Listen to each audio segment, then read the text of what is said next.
इसलिए अल्लाह सबको रोजी देता है। कहो दुनिया है, आज है कल दुनिया खत्म हो जाएगी। जो खाना है खा ले, सांप खाता, चुचंदर खाता, बंदर खाता, बिल्ली खाता।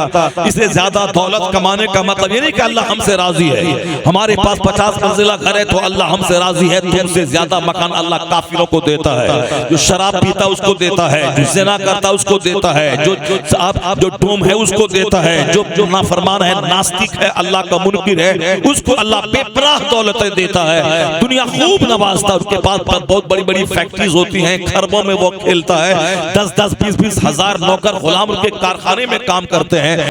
दुनिया चाहे 1000 लोगों को मिल जाए, चाहे लोग प्रधानमंत्री बन जाएं, चाहे लोग मुख्यमंत्री बन जाएं, चाहे लोग मंत्री बन जाएं, चाहे लोग सदर जमहूरिया बन जाएं, चाहे खरबपति बने, कुछ भी बने, मगर फकीरी का कोई जवाब नहीं है, ज़ुहद का कोई जवाब नहीं है, दीनदारी का कोई जवाब नहीं है। मादियत चाहे 1000 सर चढ़ के बोले, मगर रूहानियत का कोई जवाब नहीं। मुसलमानों के पास हक है, मुसलमानों के पास सच्चाई है, मुसलमानों के पास रूहानियत है। यही वजह है कि 1000 मुश्किलात के बावजूद इनका झंडा हमेशा गड़ा रहता है। आज भी सारी दुनिया तमाशा देख रही है कि हमने किताबें पढ़ी हैं, हमने सीरत की किताबों का मुताला किया है, हमने इस्लामिक हिस्ट्री पढ़ी है कि कैसे कैसे मुश्किल वक्त में इस्लाम ने अपने आप को संभाला है, कैसे मुसलमानों को कामयाबी मिली है, कैसे पूरी दुनिया में 1500 साल के अंदर इस्लाम गालिब आया है। बहुत सारे लोग कहते हैं कि हमारा मजहब 5000 साल पहले आया है। कुछ लोग कहते हैं कि हमारे मजहब के जो बानी हैं, हमारे मजहब के जो मुबल्लिग हैं, ये 10,000 साल बिफोर क्राइस्ट, यानी जनाब ईसा अलैहिस्सलाम से 10 साल पहले बिफोर क्राइस्ट वो पैदा हुए हैं। लेकिन हम लोग ये कहते हैं कि अभी से सिर्फ 1500 साल पहले हमारे पैगंबर आजम मक्का की सरजमीन में पैदा हुए। उन्होंने इस्लाम की तहरीक को लेकर आप आगे बढ़े। 1500 साल के अंदर इस्लाम का वो कमाल आज दुनिया देखती है कि 200 से ज्यादा ममालिक में सबसे ज्यादा तेजी से फैलने वाला कोई मजहब है तो वो मजहब इस्लाम है। आज 200 करोड़ लोग हैं पूरी दुनिया में जिसके नाम के साथ लफ्ज़ मोहम्मद जुड़ा हुआ है। आप भी खुशनसीब हैं कि आप किसी दूसरे लोगों का गुलाम नहीं हैं, बल्कि आप मोहम्मद अरबी के गुलाम हैं, अल्लाह के महबूब के गुलाम हैं, महबूब परवरदिगार के गुलाम हैं। इसलिए आपके नाम के साथ लफ्ज़ मोहम्मद जुड़ा हुआ है। वो दिन याद करें कि जिस दिन मोहम्मद इब्न अब्दुल्लाह अकेले थे, लेकिन जब सरकार ने नबूवत का ऐलान फरमाया तो सबसे पहले आपकी बीवी ने कलमा पढ़ा। जब आपने नबूवत का ऐलान किया तो सबसे पहले आपके दोस्त ने कलमा पढ़ा। जब आपने नबूवत का ऐलान किया तो सबसे पहले आपके गुलाम ज़ैद इब्न हारिसा ने कलमा पढ़ा। जब आपने नबूवत का ऐलान किया तो सबसे पहले आपके चचाजाद भाई हजरत मौला अली शेर खुदा ने कलमा पढ़ा। ये 4 लोग थे जिन्होंने कलमा पढ़ा, और ये 4 वह लोग थे जो आका अलैहिस्सलाम से सबसे ज्यादा क्लोज थे, सबसे ज्यादा करीब थे। आज हमारा और आपका अंदाज है कि अगर गांव का कोई मौलाना है, बाहर में बड़ी इज्जत होती है, मगर इलाके में उनकी उतनी पसीराई नहीं होती, और लोग कहते हैं मेरे गांव का बच्चा है, ये हमारे घर का आदमी है, ये हमारी मस्जिद के इमाम है, ये हमारे मदरसे के नाजिम है, ये हम हमेशा इनको देखते हैं। दूर के लोगों ने इनके उठने बैठने को नहीं देखा, नशिस्त बर्खास्त को नहीं देखा, तो दूर के लोग इनका एहतराम करते हैं। तो दूर का ढोल सुहाना होता है लोग कहते हैं, लेकिन जिसको अपने घर में इज्जत मिले, जिसको अपनी बीवी के नजदीक इज्जत मिले, जिसको अपने समाज में सबसे ज्यादा पसीराई मिले, जो जितना ज्यादा करीब होता है आज उतना ही ज्यादा मुतनफ्फिर हो जाता है। दूर से बुजुर्गी की कहानी सुनी जाती है, लेकिन अंदर जाने के बाद पता चलता है कि ढोल के बोल है, यानी कुछ भी नहीं है। रहने सहने का अंदाज, खाने पीने का अंदाज, लोगों से सलूक करने का अंदाज, अकीदत जो थी दूर से वो अंदर करीब आने के बाद घट जाती है। या दूसरों के साथ ये सलूक है कि जब मैं करीब जाता हूं तो मोहब्बत नफरत में बदल जाती है, क्योंकि हमने दूर से सुना है। नजदीक आने के बाद उनकी हर अदाओं को मैं जब देखता हूं तो फिर हमें उससे नफरत पैदा होती है। और क़यामत की अलामत भी यह है कि किसी आदमी के बारे में दूर से सुनना नजदीक जाने से बेहतर होगा। यानी दूर से ही सुना कि फला कुतुब है, अब्दाल है, मौलाना है, पीर है, इमाम साहब है, काजी कुज़ात फिल हिंद है, फला है, दूर से सुन लेना ही अच्छा है। लेकिन जब नजदीक जाएंगे तो पता चलेगा सबसे ज्यादा बुरा शख्स यही है। और ये क़यामत की सबसे बड़ी अलामतों में से एक अलामत है और ये वाज़ेह तौर पर देखी जा रही है। जब तक बंदा दूर रहता है तो ठीक है, और नजदीक गया तो फिर वो उसको उतना अच्छा नहीं पाता जितना वो समझ के आया है, तो फिर उससे नफरत होती है। ये दुनिया के लोगों के साथ ये ज़ाब्ता है, लेकिन ये ज़ाब्ता बदल जाता है एक शख्स के साथ जिसे दुनिया महबूबे परवरदिगार, नाइबे परवरदिगार कहती है कि जो जितना ज्यादा हुजूर से करीब है वह उतना ही ज्यादा मोहम्मद अरबी का शहदा और फरेबदार है।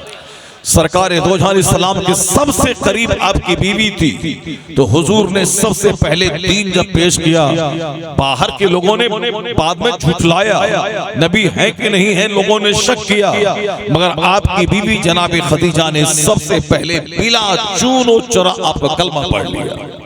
उन्होंने तस्दीक की कि आप अल्लाह के पैगंबर हैं। और आपको मालूम है कि जब सरकार दो जहां इस्लाम पर पहली वही नाजिल हुई और सरकार दो जहां पसीना पसीना हो गए, जब आप पर कुरान पाक नाजिल हुआ, जिब्राइल अमीन ने आपको दबोचा। जब आप वहां से वापस घर आए तो आपने कहा कि ज़म्मिलूनी, ए खदीजा मुझ पर चादर ओढ़ा दो, इन्नी खशीतो आला नफ्सी, मुझको अपने ऊपर डर लग रहा है। यानी आप पर थोड़ा सा खौफ बज़ाहिर तारी था, मगर जनाब खदीजा क्या कहती हैं? वो कहती हैं वल्लाहि ला युख्ज़िकल्लाहु अबदा, अल्लाह की कसम आपका खुदा आपको ज़ाय नहीं करेगा। इन्नका ला तसिलुर रहम, इसलिए कि आप रिश्तेदारी निभाते हैं, मेहमान नवाजी करते हैं, गरीबों का हक अदा करते हैं, आप कमजोरों को काम के लायक बनाते हैं, मेहमानों की खिदमत करते हैं, बेसहारों को सहारा देते हैं। जिसका अखलाक इतना बड़ा हो कभी उनका खुदा उनको ज़ाय नहीं फरमाएगा। जनाब खदीजा के इस जुमले को आज भी पूरी दुनिया में सुनहरे हरफों से लिखा जाता है कि एक बीवी अपने शौहर के बारे में इतना जबरदस्त तासुर रखती है। ये मुस्तफ़ा का कमाल था कि जो भी हुजूर के करीब होता था सबसे ज्यादा हुजूर का वही शहदा होता था। तो सबसे पहले 4 लोगों ने कलमा पढ़ा। मौला अली बचपन से मुस्तफ़ा की परवरिश में थे, इसलिए जब उन्होंने देखा कि सैयदा खदीजा नमाज पढ़ रही है और आका इस्लाम नमाज पढ़ रहे हैं, तो आपने देखा ये क्या है।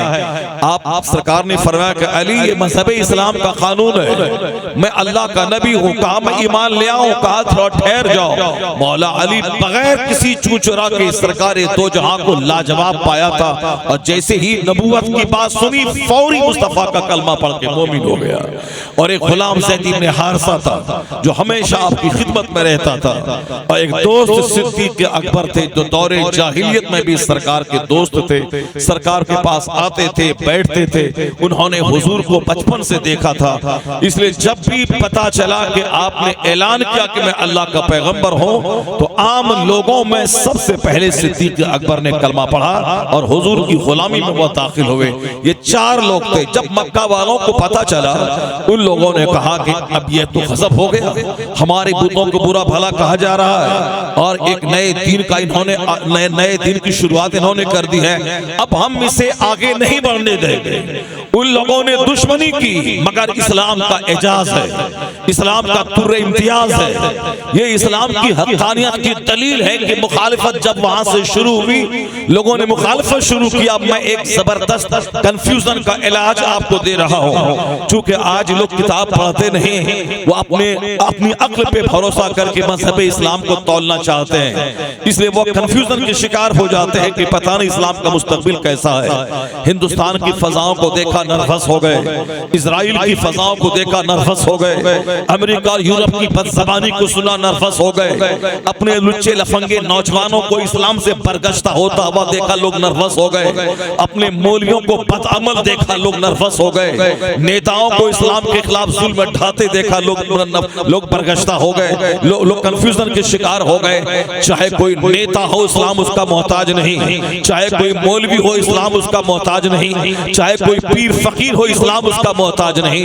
ये नहीं कि मैं इस्लाम की खिदमत कर रहा हूँ, ये एहसान अल्लाह का है कि तुझको इस्लाम की खिदमत के लिए चुन लिया है। अल्लाह के मजहब पे किसी का कोई एहसान नहीं, ये एहसान अल्लाह का है। अगर कोई जमींदार माल देकर मस्जिद की तामीर कर रहा है तो अल्लाह ने उसके पैसे को दिन की खिदमत के लिए चुन लिया है। वह नफरत का इशू नहीं बल्कि वह शुक्र का इशू है। वो यह नफरत ना करे कि हमने इतना माल मस्जिद में लगा दिया, नहीं, बल्कि वो अल्लाह का शुक्र अदा करे कि अल्लाह ने उसे दीन का काम करने की तौफीक अता फरमा दी है। वरना बेशुमार अरबपति हैं जिनके पैसे तवाइफों के पीछे खर्च होते हैं, बेशुमार अरबपति हैं जिनके पैसे सिर्फ घूमने पे खर्च होते हैं, बेशुमार अरबपति हैं जिनके पैसे स्कूल बनाने में खर्च होते हैं। तो अल्लाह रब्बुल इज्जत को जिनके पैसे की हाजत नहीं है उसके पैसे गलत कामों में लगते हैं, और अल्लाह जिससे दोस्ती फरमाता है उसका पैसा हक काम में लगता है, मस्जिद और मदरसे में लगता है, खानकाहों में लगता है, जलसा जुलूस में लगता है, उलमा की खिदमत में लगता है। इसलिए कभी कोई पीर ना बोले कि मैंने इस्लाम पे एहसान किया है, बल्कि इस्लाम का एहसान है कि उसे मजहब की खिदमत करने का मौका अता फरमा दिया है। कोई यह ना बोले कि मैं अपने बाप को पाल रहा हूँ, नहीं, बल्कि यह समझ ले कि बाप की वजह से बेटा पाला जाता है। और कोई ये न कहे कि मैं इन जानवरों को खिला रहा हूँ, बल्कि हदीस का मफहूम है कि यह इंसान उन बेज़बान जानवरों की वजह से खिलाया जाता है। लोग इतने झूठे, लोग इतने मक्कार, लोग इतने फरेबी, लोग इतने दगाबाज, लोग इतने सूदखोर, लोग इतने मजमे में कुछ, तन्हाई में कुछ मुनाफिक और दोगले सिफत के लोग शामिल हो गए हैं कि अल्लाह आसमान से बारिश को रोक ले, अल्लाह जमीन से फसलें नहीं पैदा करे। क्योंकि एक बंदा अगर कभी शराब पीता है तो अल्लाह इतना गजब फरमाता है कि आसमान से बारिश को रोक ले। अगर कोई एक बंदा ज़िना करता है तो अल्लाह पूरी आबादी को बगैर खाने के तड़पा तड़पा के मार दे। इतना खतरनाक काम है ये। मगर ज़िनाकारी हो रही है, अल्लाह रोजी नहीं रोकता। लोग शराब पी रहे हैं, अल्लाह बारिश को नहीं रोकता। लोग जुल्म कर रहे हैं, फिर भी अल्लाह रोजी को नहीं रोकता। इसलिए नहीं रोकता है कि दुनिया में रोजी सबको देने का अल्लाह ने वादा किया है। तो दुनिया में चोर, चोट्टा, कमीना, दोगला, काफिर, मुशरिक सबको खाना मिलेगा, मगर जन्नत करोड़ों में किसी को मिलेगी। इसलिए खाना सबके लिए है और जन्नत सिर्फ मुस्तफा के गुलाम के लिए है। इसलिए अल्लाह सबको रोजी देता है। कहो दुनिया है, आज है कल दुनिया खत्म हो जाएगी। जो खाना है खा ले, सांप खाता, चुचंदर खाता, बंदर खाता, बिल्ली खाता। इससे ज्यादा दौलत कमाने का मतलब ये नहीं कि अल्लाह हमसे राजी है। हमारे पास 50 मंजिला घर है तो अल्लाह हमसे राजी है। तुमसे ज्यादा मकान अल्लाह काफिरों को देता है। जो शराब पीता उसको देता है, जो ज़िना करता उसको देता है, जो डोम है उसको देता है, जो नाफरमान है, नास्तिक है, अल्लाह का मुनकिर है, उसको अल्लाह बेपनाह दौलत देता है। दुनिया खूब नवाजता है। उसके पास बहुत बड़ी बड़ी फैक्ट्रीज होती हैं, खरबों में वो खेलता है। 10-10, 20-20 हजार नौकर गुलाम के कारखाने में काम करते हैं। मुसलमानों में अक्सर देखा होगा, मुसलमानों की माली हालत औसत दर्जे की होती है। मिडिल क्लास मुसलमान होते हैं और अक्सर गरीब होते हैं। ठेला चालक, रिक्शा चालक, सड़कों के किनारे माल लगाने वाला, ठेला लगाने वाला, बेचने वाला मुसलमान सर को ढकता है तो पाँव खुल जाता है, पाँव ढांपता है तो सर खुल जाता है। इलाज करवाए तो ईद का कपड़ा नहीं पहन पाता है, ईद का कपड़ा खरीदे तो मकान में पेंट नहीं कर पाता है। एक काम करता है दूसरा अधूरा, चूंकि परिपूर्ण नहीं रहता। अल्लाह की मर्जी है कि एक कौम मुस्लिम तुम दुनिया में सब्र करना, इसलिए कि मैंने तेरे लिए खरबों साल की जन्नत तैयार की है जहाँ एक दिन नहीं रहना दुनिया। मगर मैं तुम्हारे लिए सोने का महल बना भी दिया। अगर काफिर के लिए सोने का महल बना दिया, कितने दिन तक वो रहेगा उस महल में? कितने दिन आराम करेगा उस महल में? 50 साल, 60 साल, 70 साल, 80 साल, 90 साल, 100 साल। 100 साल से ज्यादा कोई जिंदा नहीं रहता। अगर कोई जिंदा रहता भी है तो जमीन के लिए वह बोझ है, मुर्दा से बदतर होता है। जब वह खा ही नहीं सकता, पी ही नहीं सकता, हाथ पांव से जवान की तरह हरकत नहीं कर सकता, तो फिर उस मुर्दे का क्या वैल्यू है?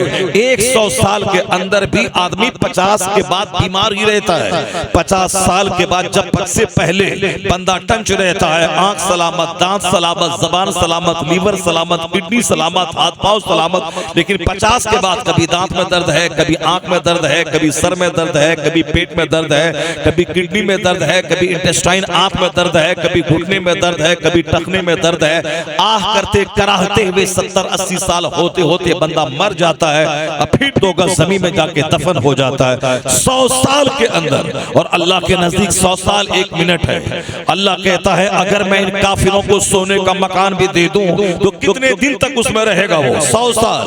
और 100 साल 1 सेकंड है अल्लाह के नजदीक। और मरने के बाद कहां जाएगा? मरने के बाद तो फिर वहां जाएगा जहां का एक दिन 50,000 साल के बराबर है। जरा जोर से बोले सुभान अल्लाह, हाथ उठा के बोले ला इलाहा इल्लल्लाह। ये आखिरत का उन्वान इतना जबरदस्त है कि मुसीबतों में जीने का हौसला देता है, रुसवाई में भी धारस बंधाता है, नाकामी में भी उम्मीद की एक किरण जगाता है। आखिरत का उन्वान आज मुसलमान छोड़ बैठा है, इसलिए पैसे की हवस, पैसा कमाता जाता है और हरीस और लालची बनता चला जाता है। आखिरत से हटने के बाद लोग मकान पे मकान बनाता जाता है, मगर लालच की वजह से उसको तसल्ली नहीं मिलती। 50 मकान खरीदने के बाद भी 51वें मकान की फिक्र में वो रहता है, चेहरा सूखा रहता है, दिल उजड़ा उजड़ा सा रहता है, सेहत उसकी चौपट हो जाती है, बाल बच्चे उसके बाकी हो जाते हैं, समाज और रिश्तेदार सब उसके दुश्मन हो जाते हैं। मगर ये पैसे का नशा है कि कभी खत्म नहीं होता, यहाँ तक कि उसी पैसे के भाग दौड़ में मर जाता है और कोई जिंदगी की लज्जत उसको नहीं मिल पाती।